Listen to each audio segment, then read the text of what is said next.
أعوذ بالله من الشيطان الرجيم. بسم الله الرحمن الرحيم. الحمد لله رب العالمين. اللهم صل على سيدنا محمد وعلى آل سيدنا محمد وبارك وسلم. رب اشرح لي صدري ويسر لي أمري واحلل عقدة من لساني يفقهوا قولي. ربي زدني علما، ربي زدني علما، ربي زدني علما. اللهم أرنا الحق حقا وارزقنا اتباعه. اللهم أرنا الباطل باطلا وارزقنا اجتنابه. அல்ஹம்துலில்லாஹ் அல்ஹம்துலில்லாஹ். எல்லாம் வல்ல அல்லாஹ் சுப்ஹானஹு வ தஆலா இந்த அற்புதமான திருக்குரான் பிரயாணத்தில் நமக்கு கிடைக்கக்கூடிய கருத்துக்கள் எனும் வைரமணிகளை உள்ளத்திற்கு ஒளிவாக எடுத்து இன்ஷா அல்லாஹ் மறுமை நாளின் சேமிப்பாக கொண்டு செல்லக்கூடிய தௌஃபீக் செய்த அருள் புரிவானாக. இந்த அழகிய பாக்கியத்தை கொடுத்த அல்லாஹ்விற்கே புகழ் அனைத்தும் நன்றி அனைத்தும் உரித்தாகுக. லக்கல் ஹம்து லக்க ஷுக்ரியா அல்லாஹ், லக்கல் ஹம்து லக்க ஷுக்ரியா அல்லாஹ், லக்கல் ஹம்து லக்க ஷுக்ரியா அல்லாஹ். அல்ஹம்துலில்லாஹ். அன்பு தீன் சொந்தங்களே, மனிதர்களான நம்ம ஏதோ விஷயங்கள கவனம் வைக்கிறோம். ஆனா இந்த கவனம் சரியானதா? நாம் வைக்கக்கூடிய கவனம் நமக்கு சுவனத்தை பெற்று தருமா, இல்ல புவனத்தில் நம்மை தோல்வியாளர்களாக ஆக்கிவிடுமா அப்படிங்கிற சிந்தனை இல்லாமல் நாம் கவனத்தை வைக்கிறோம். கவனம் என்பது ரொம்ப முக்கியமான விஷயம்மா. இந்த கவனத்தை சரியா வச்சோம்னா நிச்சயமாக ரப்புல் ஆலமீன் நமக்கு மறுமையின் சுவனத்தை பரிசாக கொடுப்பான். ஒரு சிறிய சிந்தனையை தாண்டி குர்ஆன் ஆயத்துக்குள்ள போவோமா. இம்மைதனில் கவனம் கொண்டோம் மானிடர்களே, மறுமை சுவனம் மறந்துவிட்டோம் மானிடர்களே. புவன வாழ்வு தவணை வரையே மானிடர்களே, தவணை முடியும் காலம் மறந்தோம் மானிடர்களே. கூடு விட்டு உயிர் பிரியும் நாளை மறந்தோம், வீடு விட்டு காடு செல்லும் காலத்தை மறந்தோம். உறவெல்லாம் செலவாய்ப் போகும் மானிடர்களே, வரவெல்லாம் செய்த வினையே மானிடர்களே. ஓடும் இரத்தம் உறைந்து போகும் மானிடர்களே, தேடும் நம்மை மன்னரை வீடு மானிடர்களே. நாடும் நம்மை நாயன் ஆணை மானிடர்களே, மாடும் மனையும் மாற்றார் பொருளே மானிடர்களே. சந்தை மட உலகம் இதுவே மானிடர்களே, மந்தை போல் வாழ்வதும் ஏன் மானிடர்களே. விந்தை மிகு வாழ்க்கை இதுவே மானிடர்களே, சிந்தையிலே இறையொளி பெறுவோம் மானிடர்களே. சிந்தையிலே இறையொளி பெறுவோம் மானிடர்களே. மறையொளியை மனதில் ஏற்றி அந்த ஒளியை கொண்டு அல்லாஹு தஆலாவுடைய கிருபை கொண்டு நம்முடைய ஈமானை வலுப்படுத்திக் கொள்வோமாக. ஆமீன் யா ரப்பல் ஆலமீன். அல்ஹம்துலில்லாஹ். நாம இப்போ பார்க்க போற ஆயத் 116 117வது ஆயத்துக்கள்மா. أعوذ بالله من الشيطان الرجيم. بسم الله الرحمن الرحيم. وقالوا اتخذ الله ولدا سبحانه بل له ما في السماوات والأرض كل له قانتون. அல்லாஹ் தனக்கு ஒரு குழந்தையை ஏற்படுத்தி கொண்டான் என்று அவர்கள் கூறுகின்றார்கள். உண்மை அவ்வாறல்ல. அவன் தூயவன். வானங்களிலும் பூமியிலும் உள்ள அனைத்தும் அவனுக்கே உரியன. அவை அனைத்தும் அவனுக்கே அடிபணிகின்றன. பதீஉஸ் ஸமாவாதி வல் அர்த் وَإِذَا قَضَى أَمْرًا فَإِنَّمَا يَقُولُ لَهُ كُن فَيَكُونُ. அவன் வானங்களையும் பூமியையும் முன்மாதிரியின்றி படைத்தவன். ஒன்றை அவன் தீர்மானித்து விட்டால் அதை செயல்படுத்துவதற்கு அவன் சொல்வதெல்லாம் ஆகு என்பதைத்தான். உடனே அது ஆகிவிடுகிறது. ஸதகல்லாஹுல் அலியுல் அஸீம். இப்போ தப்சீருடைய பாதை கிறிஸ்தவர்களை நோக்கி போகுதுமா. கிறிஸ்தவர்கள் மட்டும் கிடையாது, யூதர்களையும் ஒரு பிரிவினர் உஜைர் நபியா அல்லாஹுடைய மகன் என்று சொல்கிறார்கள். அதே மாதிரி கிறிஸ்தவர்கள் ஈசா நபியே அல்லாஹுடைய மகன்னு சொல்றாங்க. இந்த இடத்துல அவர்கள் இருவரையும் கண்டிக்கக்கூடிய விதமாக அல்லாஹு தஆலா இந்த ஆயத்துக்களை கொடுத்திருக்கான். இப்னு கஸீர் ஆசிரியர் சொல்றாங்கம்மா, வானவர்கள் அல்லாஹுடைய பெண் மக்கள், மலக்குமார்கள் எல்லாம் அல்லாஹுடைய பெண் பிள்ளைகள். யூதர்கள் அரபு இணை வைப்பாளர்கள், அவங்களுக்கெல்லாம் இந்த வசனம் சரியான மறுப்பாக இருக்குன்னு சொல்றாங்க. இறைவனுக்கு அல்லாஹ்விற்கு குழந்தை உண்டு என்ற அவர்களுடைய வாதம் உண்மைக்கு புறம்பானது. இந்த இடத்துல ஒரு முக்கியமானது சொல்றேம்மா. இது ரொம்ப நம்முடைய அறிவுக்கு ஏற்புடையதாக யாருக்கும் எடுத்து சொல்வதற்கு ரொம்ப முக்கியமான விஷயமாக இருக்கு. அல்லாஹ் சந்ததி கிடையாது, இறைவனுக்கு சந்ததி கிடையாது. நாம் எல்லாரும் நம்புறோம். அவன் லம் யலித் வலம் யூலத், அவன் பெறவும் இல்லை, யாராலும் பெறப்படவும் இல்லை. இதுதான் நம்முடைய அல்லாஹ் சுப்ஹானஹு வ தஆலாவை நாம ஒரு மூமின் நம்பி இருக்கக்கூடிய விதம். பொதுவா ஒருத்தருக்கு ஒரு குழந்தை வேணும், ஒரு வாரிசு வேணுங்கிற தேவை எப்போ ஏற்படுதுமா? அவங்களுக்கு ஒரு பலகீனம் வரும். அதற்கப்புறம் அடுத்து சந்ததி தொடரணும். மனிதனுக்கே ஒரு வாரிசு எதுக்குன்னா மனித இனம் தொடரணும். அப்போ இயற்கையிலேயே அதன் மீது ஒரு தேட்டம் மனிதனுக்கு உருவாகுது. எவ்வளவு சிரமப்பட்டாலும் அந்த ஒரு வாரிசை பெற்றுக்கொள்ளணும். ஏன்னா அப்பதான் அந்த வாழையடி வாழையாக வம்சம் தொடரும். ஒரு மரத்துல ஆரம்பிச்சு ஒரு மிருகம் எல்லாத்துக்குள்ளேயும் இந்த இயற்கையில ஒரு மரம் என்ன செய்யும்? தன்னுடைய விதை பரப்பணும் அப்படிங்கிறதுக்காக ஒரு சின்ன இந்த விதை என்ன செய்யும்? தனக்குள்ளா பின்னாடி பஞ்சு போல ஒன்ன விரிச்சு பறந்து எங்கேயாவது போய் என்னுடைய செடி இனத்தை வளர்த்துருன்னு சொல்லும். அப்போ ஒன்னொன்னு தான் அழிந்து போவதால் தனக்கு பிறகு தன் வம்சம் வாழ்வதற்காக ஒரு வாரிசு வேணும்னு இருக்கு. அவன் அழியாதவன். அல்லாஹு தஆலா அழியாதவன். அவன் ஹய்யுன், அவன் கையூம். அவனுக்கு இதுக்கு வாரிசு. இந்த வார்த்தை பொய்யானது. அல்லாஹ் அந்த தேவை இல்லாதவன் அப்படிங்கிறதுக்கு 4 விதம் ஆதாரங்களை குரான் காட்டுவதாக ஜவாஹிருல் குரான் ஆசிரியர் சொல்றாருமா. நம்பர் 1, வானங்கள் பூமியில இருக்க எல்லா பொருளும் அல்லாஹ்விற்கே உரியது. அவனுக்கு சகல அதிகாரங்களும் உண்டு. அல்லாஹ்விற்கு குழந்தை எதற்கு? எல்லா அதிகாரமும் அவனுக்கு இருக்கு. ஒட்டுமொத்தமான அதிகாரம் மனிதன் அப்படி கிடையாது. மனிதன் பலகீனம் ஆயிடுவான். அவன் கஷ்டப்பட்டு பாதுகாத்து பெத்து வளர்த்த பிள்ளை அவன் வாலிபமானவன்னா அவன் என்ன சொல்லுவான்?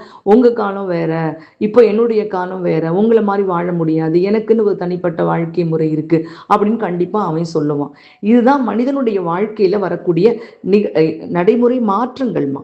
அப்போ வானங்கள் மற்றும் பூமியில் இருக்கக்கூடிய எல்லா பொருட்களும் அல்லாஹ்விற்கே உரியது. அவனுக்கு சகல அதிகாரமும் உண்டு. இத்தகைய ஒருவனுக்கு குழந்தை எதற்கு? முதல் விஷயம் அல்லாஹ் சொல்லக்கூடிய குர்ஆனுடைய ஆயத்திலே சொல்றாங்க. 2வது, எல்லா பொருளும் அல்லாஹ்வுக்கு அடிபணியுது. எல்லா பொருளும் வன் நஜ்மு வஷ்ஷஜரு யஸ்ஜுதான். எல்லா பொருளும் அல்லாஹ்வுக்கு அடிபணியுது. அவனது கட்டுப்பாட்டை மீறி எதுவுமே இயங்குறது இல்லை. அப்புறம் அவனுக்கு எதற்கு சந்ததி? எதுக்கு? எல்லாமே அவனுக்கு கட்டுப்பட்டு இருக்கு. சந்ததி தேவையில்லை. நம்ம பலகீனமாக போறோம், இந்த சமுதாயத்தை காப்பாற்றணும், கட்டமைக்கணும், இன்னொரு வாரிசு வேணும்னு நினைக்க வேண்டிய அவசியம் இல்லை. என்னாலும் நிரந்தரமாக இந்த உரிமை அல்லாஹ்விற்கு உண்டு. 3வது சொல்றாங்க, வானங்கள் பூமி எல்லாவற்றையும் முன்மாதிரியின்றி படைத்தவன் அல்லாஹ். இதை பத்தி பின்னாடி அடுத்த ஆயத்துல நம்ம பார்ப்போமா? இந்த வார்த்தையை படைச்சவன் அல்லாஹ். அல்லாஹ்விற்கு மக்கள் என்று கூறப்படுபவர்களும் அல்லாஹ்வுடைய படைப்புகள் தான். யாரையெல்லாம் அல்லாஹ்வுடைய பிள்ளைகள்னு சொல்றாங்கன்னா அவங்க எல்லாரும் அல்லாஹ்வுடைய படைப்புகள்.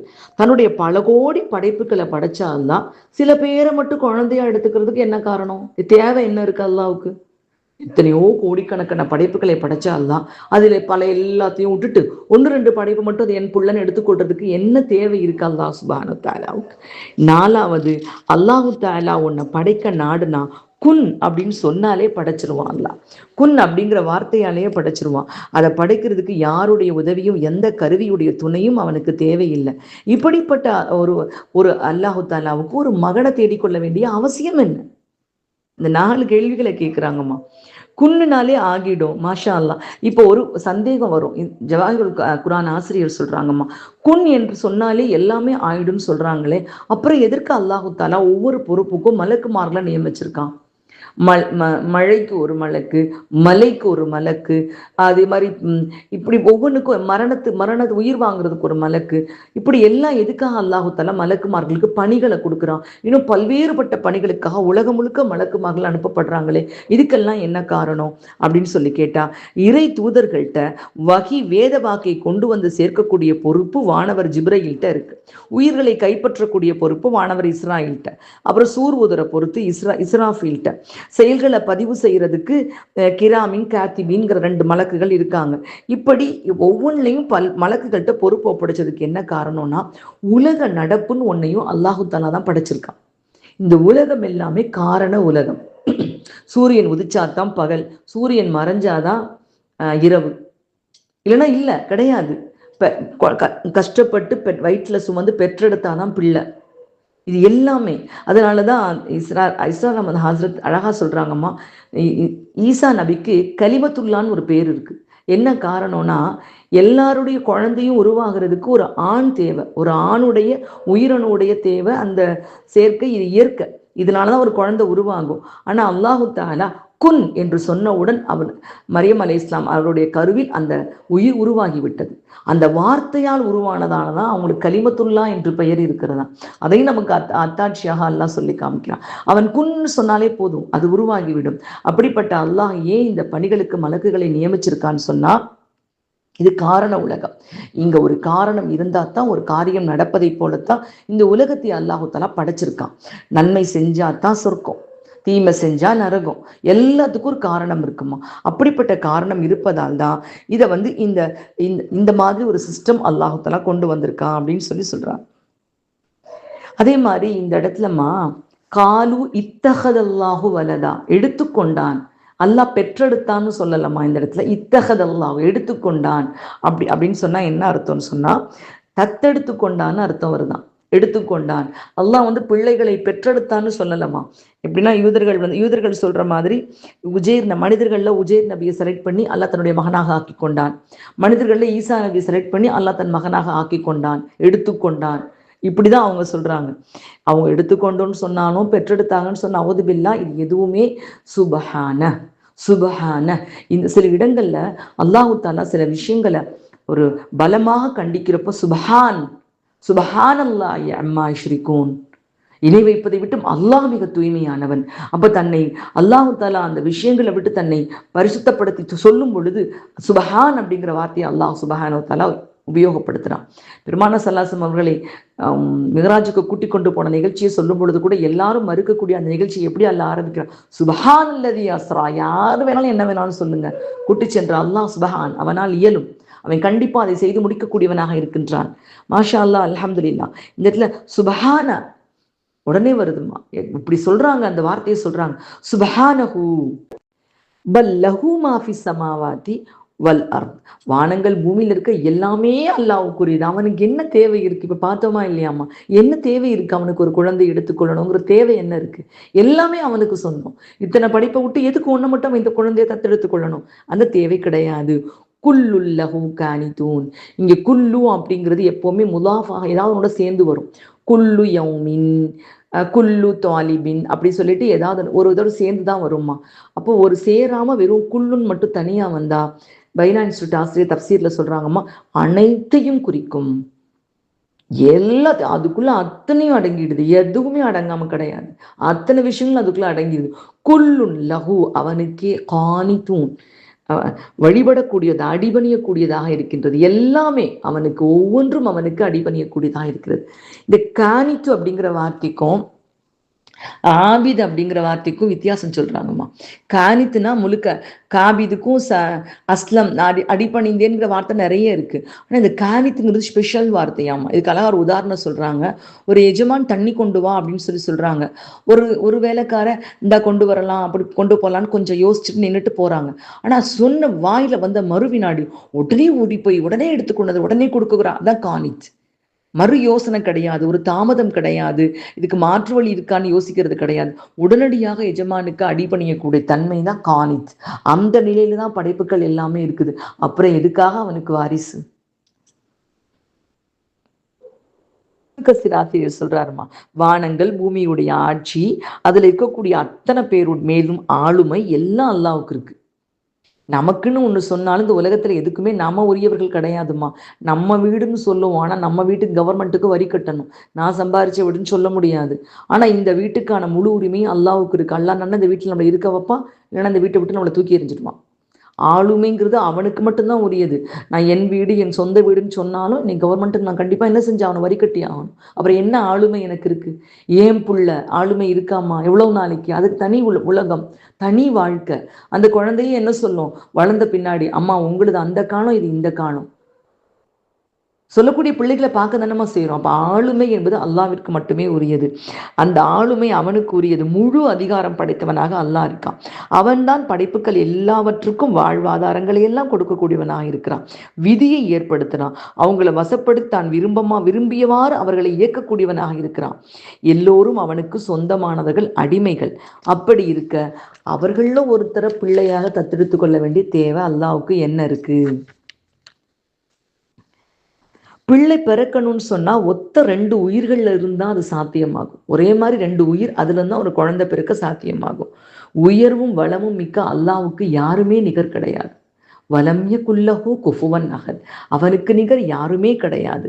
அவனுடைய வல்லமைக்கும் பெருமைக்கும் ஈடான யாருமே கிடையாது என்றிருக்க எவ்வாறு அவனுக்கு ஒரு பிள்ளை பேர்னு சொல்ல முடியும்? இது எவ்வளவு பெரிய தவறு. அல்லாஹு அக்பர், அல்லாஹு அக்பர். இது குரான்லயே அல்லாஹ் சொல்றாமா, அளவற்ற அருளாளன் தனக்கு ஒரு குழந்தையை ஏற்படுத்தி கொண்டான் என்று அவர்கள் கூறுகின்றார்கள். இது மிக பெரும் அபத்தமான விஷயம். அபத்தம்னு அல்லாஹு தஆலா சொல்லி காமிக்கிறான். அல்லாஹ் இந்த நிறைய வசனங்கள் இந்த விஷயத்த சொல்றான். அல்லாஹ் இப்படி சொல்றதை பத்தி ரொம்ப கோவப்படுறான் அல்லாஹு தஆலாமா. இந்த வசனங்கள் மூலம் அல்லாஹ் என்ன தெரிவிக்கிறானா, தானே மகத்தான தலைவன், தனக்கு நிகரானவரோ ஒப்பானவரோ யாருமே கிடையாது, எல்லா பொருட்களும் அவனால் படைக்கப்பட்டு வளர்க்கப்படுகின்றன. அப்படி இருக்க அந்த படைப்புகளிலிருந்து எப்படி அல்லாஹ்விற்கு பிள்ளை இருக்க முடியும் என்று அல்லாஹு தஆலா ஒரு கேள்வி குறிவிக்கிறான். நபிகள் நாயகம் ஸல்லல்லாஹு அலைஹி வஸல்லம் அவங்க சொல்றாங்கம்மா, ஆதமின் மகன் என்னை அல்லாஹ் சொல்றானா, அல்லாஹ் கூறுகின்றான், ஆதமின் மகன் என்னை நம்ப மறுத்தான், ஆனால் அதற்கான உரிமை அவனுக்கு இல்லை, ஆனால் அவன் என்னை ஏசினான். நம்ப மறுக்கிற உரிமையே இல்லை, ஆனா அவன் ஏசினான்னு அல்லாஹ் சொல்றான். இதுக்கு விளக்கம் சொல்றாங்க, ஆனால் அதற்கான உரிமை, என்னை ஏசுவதற்கான உரிமையும் அவனுக்கு இல்லை. நம்ப மறுக்கிறான், அதற்கான உரிமை அவனுக்கு இல்லை. ஏசினான், அதற்கான உரிமையும் அவனுக்கு இல்லை. அவன் என்னை மறுத்தது எதனாலன்னு சொன்னா, ஃபர்ஸ்ட் உள்ளது காரணம் சொல்றாங்க. ஏற்கனவே இருந்ததை போன்று மீண்டும் உயிர் கொடுத்து அவனை எழுப்ப என்னால் முடியாது என்று அவன் எண்ணியதால் தான் என்னை மறுத்தான். அவன் என்னை ஏசியது என்னன்னு சொன்னா, எனக்கு குழந்தை ஒன்று என்று சொன்னதுதான் என்னை ஏசியது. ஆனால் நான் ஒரு மனைவியையோ குழந்தையோ ஏற்படுத்திக் கொள்வதை விட்டும் தூய்மையானவன் ஆவேன். சஹீஹுல் புகாரில இப்னு அப்பாஸ் ரலியல்லாஹு தஆலா அன்ஹு சொல்லியிருக்காங்க. அல்லாஹ்வுடைய தூதர் ஸல்லல்லாஹு அலைஹி வஸல்லம் சொல்றாங்கம்மா, மனவேதனையை தரும் செய்தியை கேட்டு கூட மிக பொறுமை காப்பவன் அல்லாஹ்வை தவிர வேறு யாருமே கிடையாது. இதுக்கு ஒரு உதாரணம் சொல்றாங்க. மனிதர்களில் சிலர் அவனுக்கு குழந்தை இருப்பதாக கூறுகின்றார்கள், ஆனோ அவனோ அவர்களுக்கு உடல் நலத்தையும் உணவு வளத்தையும் வழங்கி கொண்டே இருக்கின்றான். புகாரில பதிவான ஒரு ஹதீஸ். அனைத்தும் அல்லாஹ்விற்கே அடிபணிகின்றன. சுத்தி ரஹமத்துல்லாஹி அலைஹி இவங்க சொல்றாங்கம்மா, எதையெல்லாம் இவங்க குழந்தை அது இது என்ன சொல்றாங்களோ எல்லாமே மறுமை நாளில் அல்லாஹ்விற்கு அடிபணியும். முஜாஹித் ரஹமத்துல்லாஹி அலைஹி இவங்க சொல்றாங்கம்மா, குல்லுல்லஹு கானிதூன்கிற வார்த்தைக்கு அவை அனைத்தும் அவனுக்கு கட்டுப்படக்கூடியவை. இறை மறுப்பாளன் கூட அல்லாஹ்விற்கு கட்டுப்படுவான். இறை மறுப்பாளன் கட்டுப்படுவது என்பது என்னவென்றால், அவன் வெறுத்தாலும் அவனது நிழல் அல்லாஹ்விற்கு சிரம் பண்ணுகிறது. இறைவனை மறுக்கக்கூடியவன் மறுக்கிறேன் வாயில சொல்றான், ஆனால் அவன் நிழல் அல்லாஹ்விற்கு சிஜ்தா செய்கிறது. அல்லாஹு அக்பர். இப்னு ஜரீர் ரஹ்மத்துல்லாஹி அலைஹி இந்த குனூத், இந்த காணித்துல வரக்கூடிய குனூத்துங்கிற அந்த மூலச்சொல்லுக்கு அழகா அர்த்தம் சொல்றாங்கம்மா. இறைவனின் ஆளுமைக்கு உட்பட்டு அவன் ஆட்டுவிப்புக்கு அடங்கி நடப்பதை குறிக்கிறது. இது ரெண்டு வகைப்படுமா. இந்த குனூத் காணித்துங்கிறது ரெண்டு வகைப்படும். அடிபணிதல் அப்படிங்கிறது, ஒன்னாவது விதியின் அடிப்படையில் அடிபணிதல். அல்லாஹ் விதியில எழுதிட்டா அதுதான் நடக்கும், நம்மளால மீறவே முடியாது, அதுக்கு அடிபணிந்து போறது. இரண்டாவது மார்க்க ரீதியில் அடிபணிவது. இரண்டு அடிபணிதலை குனூத் குறிக்குது. ஒன்னாவது விதியின் அடிப்படையில் அடிபணிவது, இரண்டாவது மார்க்க ரீதியில் அடிபணிவது. அல்லாஹ் சொல்றாமா, வானங்கள் மற்றும் பூமியில் உள்ளவர்களும் அவர்களின் நிழல்களும் விரும்பியோ விரும்பாமலோ காலையிலும் மாலையிலும் அல்லாஹ்விற்கு சிரம் பணிகின்றன. 13வது அத்தியாயம் 15வது ஆயத். மாஷா அல்லாஹ். ஒரு இறை மறுப்பாளனாக இருந்தால் கூட அவன் நிழல் அல்லாஹ்வை சஜிதா செய்கிறது. மாஷா அல்லாஹ். அடுத்த வசனத்தை பார்ப்போம். பதீர். இந்த பதீர்ங்கிற வார்த்தைக்கு விளக்கம் சொல்றாங்கம்மா. மாஷா அல்லாஹ். இஸ்ரார் அஹ்மத் ஹஸ்ரத் அவங்க விளக்கம் சொல்றாங்க, ரொம்ப அருமையா இருக்குமா. பதீர்னா என்னன்னு அர்த்தம்னு சொன்னாமா, அல்லாஹு தாலாவுடைய அஃஆல 3 வகையா பிரிக்கலாமா. ஒன்னாவது இப்தா. பதியோடைய அந்த மூலச்சொல் இப்தா, அதாவது முன்மாதிரி இன்றி படைத்தல். இதுக்கு ஒரு மாதிரியே கிடையாது, முன்மாதிரி இல்லாமல் படைப்பது. உலகத்துல யார் யாரோ உண்டாக்குறாங்கன்னு சொல்றாங்க, ஆனா எதுவுமே ஏதாவது உன்னுடைய தூண்டுதலோட தான் உண்டாக்கக்கூடியதாக இருக்கும். இது இப்தா. அவனுடைய அப்பால் அவனோட செயல்கள்ல ஒன்னாவது இப்தா. அதுக்கு எந்த முன்மாதிரி எதுவுமே இல்லாமல் இருந்து அல்லாஹ் ஒன்றை படைக்கின்றான். இந்த தன்மை அல்லாஹ்விற்கு உண்டு. குன் என்ற சொல்லால் அனைத்தையும் ஆகிவிடக்கூடிய ஆற்றல் அல்லாஹ்விற்கு இருக்கிறது. இன்னொரு தன்மை இருக்குமா, ஹல்க் படைத்தல். ஹலக்க படைத்தல்மா. இதுக்கு என்ன, ஒன்னுல இருந்து ஒன்ன படைப்பான் அல்லாஹு தஆலா. இதுவும் அல்லாஹு தஆலாவுடைய செயல்பாடுகள் தான். மண்ணிலிருந்து மனிதனை படைப்பது, நெருப்பிலிருந்து ஜின்னை படைப்பது, குர்ஆன் ஆதாரம் இருக்கு. ஒளியிலிருந்து மலக்கை படைப்பது, ஹதீஸ் ஆதாரம் இருக்கு. அப்போ ஒன்றிலிருந்து ஒன்றை படைப்பது. மாஷா அல்லாஹ். இது ஹல். இப்போ இதுக்கு இஸ்ரார் அஹ்மத் சொல்லக்கூடிய அழகான விஷயமா, இந்த இப்தாக இருக்குல்ல, முன்மாதிரி இல்லாமல் அல்லாஹு தஆலா படைக்கிறது இருக்குல்ல, இதுக்கு காலம் கிடையாதாம்மா. இது டைம் பவுண்டட் கிடையாது, காலமே இல்லை. இதை காலத்தால வரையறுக்கவே முடியாது. ஆனால் ஒன்றிலிருந்து ஒன்றை படைக்கிறான் பார்த்தீங்களா, இதுக்கு காலம் இருக்குது. அல்லாஹ்வே குர்ஆன்ல சொல்றான், ஹலக சபா சமாவா அல்லாஹு ஹலக்க சமாவாத்தி வல்லர் ஃபி சித்தத்தி ஐயா, நிறைய இடங்கள்ல வரும். அல்லாஹு தஆலா வானங்களையும் பூமியையும் 6 நாளில் படைத்தான். அதே மாதிரி குழந்தை உண்டாகுதுன்னா அது உண்டாகி உடனே பிறந்துடாது, அதுக்கு ஒரு 10 மாசம் வேணும். இப்படி எல்லாவற்றுக்கும் கால அமைப்பை அல்லாஹ் நிர்ணயிச்சிருக்கான். அதே மாதிரி வானங்கள் பூமியை படைச்சதையும் அல்லாஹ் சொல்லும் பொழுது 6 நாட்கள். அப்போ பதியாங்கிறது இது எதுவுமே அல்லாத முன்மாதிரி இல்லாமல் அல்லாஹு தஆலா படைக்கிறது. அதுக்கு இன்னொரு வகையான அல்லாஹ்வுடைய செயல்பாடு ஒன்றிலிருந்து ஒன்றை படைப்பது. இது கால வரையறைக்கு உட்பட்டது அப்படின்னு சொல்றாங்கம்மா. அந்த இப்தா அப்படிங்கிறத நோ டைம், டைமே கிடையாது, டைம் இல்லை. மற்றது எல்லாமே டைம் பவுண்டட். ஒரு மாமரத்தினுடைய விதையிலிருந்து ஒரு மாமரம் வளருது, உடனே வளர்ந்துருது, அதுக்கு ஒரு டைம் வேணும். அது வளர்ந்து வெளியாகி எல்லாமே ஆகுறதுக்கு டைம் வேணும். மாஷா அல்லாஹ். அடுத்தது ததுபீர். ததுபீர் தப்பிருல் அமர். ததுபீர் ததுபீர் அப்படின்னா என்ன அர்த்தம்னா, ஒன்னாவது இப்தா, அதான் பதியகங்கிறதுமா ஆக்சுவலா ஃபஈல் அப்படிங்கிற வாய்ப்பாடு. ஃபஈல்ங்கிற வாய்ப்பாடு தான் ஃபாயிலை குறிக்கும். இது இது சிஃபத் முஷப்பா, அல்லாஹுடைய அந்த குணம். அல்லாஹ் எப்படி அதை தன்மை, இது முன்மாதிரி இல்லாமல் அல்லாஹ் படைக்கக்கூடியவன். இந்த குவாலிட்டி யாருக்கும் கிடையாதுமா, இது அல்லாஹுக்கு மட்டும் உள்ள ஸ்பெஷல் தன்மை பதீர். அடுத்தது ஹல்க் அப்படிங்கிறது ஒன்னிலிருந்து ஒன்றை படைப்பது. இது அல்லாவும் செய்கிறான், மனிதர்களுக்கும் அந்த சக்தியை அல்லாஹ் கொடுத்துருக்கான். ஒன்றுலேருந்து ஒன்றை செய்வோம். நம்ம ஒரு கட்டையிலேருந்து சேர் செய்கிறது, அதே மாதிரி ஒரு மண்ணிலேருந்து மண்பானை செய்கிறது. மண்ணை பார்க்குறான், அது ஒரு மண்பானையை செய்கிறான். ஒன்றுலேருந்து இன்னொன்று செய்கிறது. இது மனிதர்களுக்கும் அந்த பண்புகளை அல்லாஹ் தஆலா கொடுத்துருக்கான். அல்ஹம்துலில்லாஹ். ததுபீர் அப்படிங்கிறது என்னன்னாமா, அது எல்லா படைப்புகளையும் பரிபாலித்து பக்குவப்படுத்தி போஷித்து வளர்த்து ஆளாக்குவது ரப்புடைய தன்மை. மாஷா அல்லாஹ். கவர்ன், சஸ்டைன், டைரக்ஷன் கொடுக்கறது, ஆல் கிரியேஷன், எல்லா படைப்புகளுக்கும் இது 3 செய்கிறது. இது எல்லாம் சேர்ந்தது தான் ததுபீர். இப்படி அல்லாஹ்வுடைய அஃஆல்கள் 3ஆக பிரித்து சொல்லி காமிக்கிறாங்க. அல்ஹம்துலில்லாஹ். இதுல பதீர், இதை சொல்லும் பொழுதே என்ன சொல்ற, எதுவுமே இல்லாமல் அல்லாஹ் தஆலா படைச்சவன். அல்லாஹுக்கு சந்ததிகளை ஏற்படுத்துறாங்களே, அவன் எப்படிப்பட்டவன், அவனுடைய படைக்கும் தன்மை எப்படிப்பட்டது. இப்படிப்பட்ட தன்மையுடைய அல்லாஹிற்கு குழந்தை இருக்குன்னு எப்படி சொல்ல முடியும். பதியோ சமாவாதி வல்லர், வானங்கள் பூமி அவன் முன்மாதிரி இல்லாமல் படைத்தவன். அல்ஹம்துலில்லாஹ். வ இதா கதா அம்ரன், அவன் ஒரு செயல்படுவதற்கு அவன் சொல்வதெல்லாம். வ இதா கதா அம்ரன், ஒரு செயலை செயல்படுத்துவதற்கு தீர்மானித்து விட்டான். இது செய்யறதுக்கு அல்லாஹ் தீர்மானிச்சான். இதா கதா, தீர்மானித்து விட்டால், அம்ரன் ஒரு காரியத்தை, ஃபஇன்னமா யகூலு லஹு, அதற்கு அவன் கூறுவதெல்லாம் குன் என்ற வார்த்தை தான். ஃபயகூனாக எல்லாம் ஆகிவிடுகிறது. குன் என்ற வார்த்தை. இந்த இடத்துல தான் ஈசா நபியுடைய உதாரணத்தையும் சொல்றாங்கம்மா. நான் ஏற்கனவே சொல்லி காமிச்சேன். குன் என்ற வார்த்தையினால் அந்த உயிர் ஊதப்பட்டு வந்ததுனாலதான் ஈசா நபிக்கு சிறப்பு பெயர் கலிமத்துல்லான்னு சொல்லப்படுகிறதுன்னு சொல்றாங்க. இந்த பதீர் அப்படிங்கிறதுக்கு இப்னு கஸீர் ஆசிரியர் ரொம்ப அழகான விளக்கம் கொடுக்குறாங்கம்மா. பதீர் அப்படிங்கிறதுக்கு ஒரு புதிதாக தோற்றுவிக்கப்பட்ட ஒரு, இதுல இருந்தா பிதாத் அப்படிங்கிற வார்த்தை வந்துச்சு. பிதாத்தான காரியம், புதுமையான காரியம்னு சொல்றாங்கல்லவா, அதை சொல்றாங்க. நவீன அனுஷ்டானங்கள், மார்க்கத்தின் பெயரால் புகுத்தப்படக்கூடிய புதுமைகள் அனைத்தும் பிதாத்தாகவும் நபிசாசமாகவும் சொல்லியிருக்காங்க. பிதகத் நவீன அனுஷ்டானம். இந்த நவீன விஷயம் 2 வகைப்படுமா. ஒன்று மார்க்க ரீதியினால பிதாத், மார்க்கத்தின் பெயரால் புதிதாக தோற்றுவிக்கப்பட்ட அனைத்தும் நவீன அனுஷ்டானங்கள். இது எல்லாமே கேடாகும். இதுவும் நமக்கு சொல்லப்பட்டிருக்கு. இன்னொரு நல்ல புதிய ஏற்பாடான பிதஅத் இருக்கு. நல்ல புதிய ஏற்பாடு. இதை இப்னு கஸீர் ஆசிரியர் சொல்றாங்கம்மா. இது இப்னு ஜரீர் ரஹ்மத்துல்லாஹி அலைஹி அவங்க சொல்றாங்க. இந்த பதியங்கிற வாய்ப்பாட்டை பத்தி அவங்களும் சொல்றாங்க. ஒரு புதுமையாக எந்த விதமான முன்மாதிரி இல்லாமல் படைத்தவன், ஃபஈல் என்ற அமைப்புல அமைஞ்சிருக்குன்னு சொல்றாங்க. இது ஒண்ணு மொழி சார்ந்த பிதாத். பிதாத் 2 வகைப்படும். இந்த பதியங்கிற வார்த்தையிலிருந்து பிதாத் வந்திருக்கு. பிதாத் 2 வகைப்படும். ஒன்னாவது மார்க்க ரீதியிலான பிதாத், 2வது மொழி சார்ந்த பிதாத். இதுக்கு ஒரு ஏற்பாடுன்னு சொல்றதான். உதாரணமாக நபிசல்ல, இது ஒரு ஏற்பாடு செய்யறது, ஒரு நல்ல விஷயமா ஒரு ஏற்பாடு செய்யறது.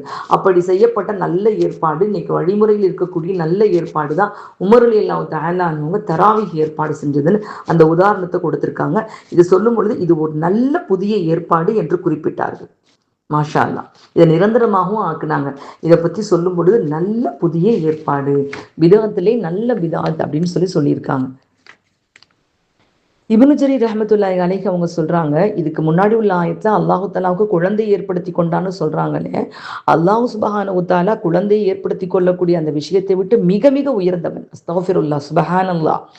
அவன் வானங்கள் அனைத்தும் பூமியில் உள்ள அனைத்திற்கும் அதிபதியாக இருக்கிறான். அவன் ஏகன் என்று எல்லாமே சாட்சி சொல்கிறது. அவனுக்கு கட்டுப்பட வேண்டும் என்பதை எல்லா படைப்புகளும் ஒப்புக்கொள்கின்றன. அவன்தான் அவற்றை படைத்தான். எப்படி படைச்சான் அல்லாஹ்? எந்த விதமான மூலமோ முன்மாதிரியோ இல்லாமல் அதை படைத்தான். ஆற்றல் மிக்கவனாக இருக்கின்றான். அப்படி அல்லாஹ் படைக்கும் ஆற்றல் படைத்தவன்கிறதுக்கு உதாரணம் தான் ஈசா நபியே. அப்படிப்பட்ட ஈசா நபியவே அல்லாஹ்வுடைய புதல்வன் கிறிஸ்தவர்கள் சொல்றாங்க. இது தஃசீர் ஆசிரியர் குறிப்பிட்டு காமிக்கிறாங்க.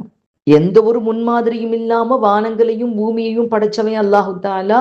தாயும் தந்தையும் இல்லாம ஆதம் அலைஹிஸ்ஸலாத்தையும் ஹவ்வா அம்மாவையும் படைச்ச அல்லாஹு தாலாவால் தந்தை இல்லாம ஈசா நபியை படைக்க முடியாதா? அப்படி வந்த காரணத்தினாலே இறைவனுடைய பிள்ளைன்னு அவங்க சொல்றது எந்த வகையில நியாயம்? முழுமையாக இந்த கருத்தை இந்த ஆயத் மறுக்குதுமா. இது அல்லாஹ் இந்த ஆயத்தை உணர்த்தி காட்டுறான், மறுத்து உணர்த்தி காட்டுறான். இப்னு ஜரீர் ரஹ்மத்துல்லாஹி அலைஹி இவங்க சொல்லக்கூடிய இந்த கருத்து நயமானதுன்னு தஃசீர் இப்னு கஸீர் ஆசிரியரே ஒத்துக்கொள்றாங்கம்மா. அல்ஹம்துலில்லாஹ், அல்ஹம்துலில்லாஹ், அல்ஹம்துலில்லாஹ். முன்மாதிரியின்றி அனைத்தையும் படைத்த வல்ல அல்லாஹ்வை அறியக்கூடிய உணரக்கூடிய முஸ்லிமாக நம்மை படைத்ததற்காக அல்லாஹ்விற்கு நன்றி அனைத்தும் புகழனைத்தும் உரித்தாகுக. லக்கல் ஹம்து லக்க ஷுக்ரியா அல்லாஹ்.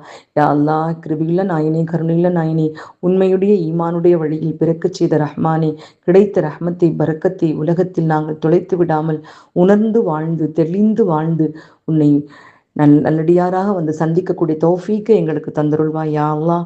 ஆமீன் ஆமீன். வாஹிர் தஅவானா அல்ஹம்துலில்லாஹி ரப்பில் ஆலமீன் பிரஹ்மதிக யா அர்ஹமர் ராஹிமீன். அஸ்ஸலாமு அலைக்கும் வரஹ்மத்துல்லாஹி வபரகாத்துஹு.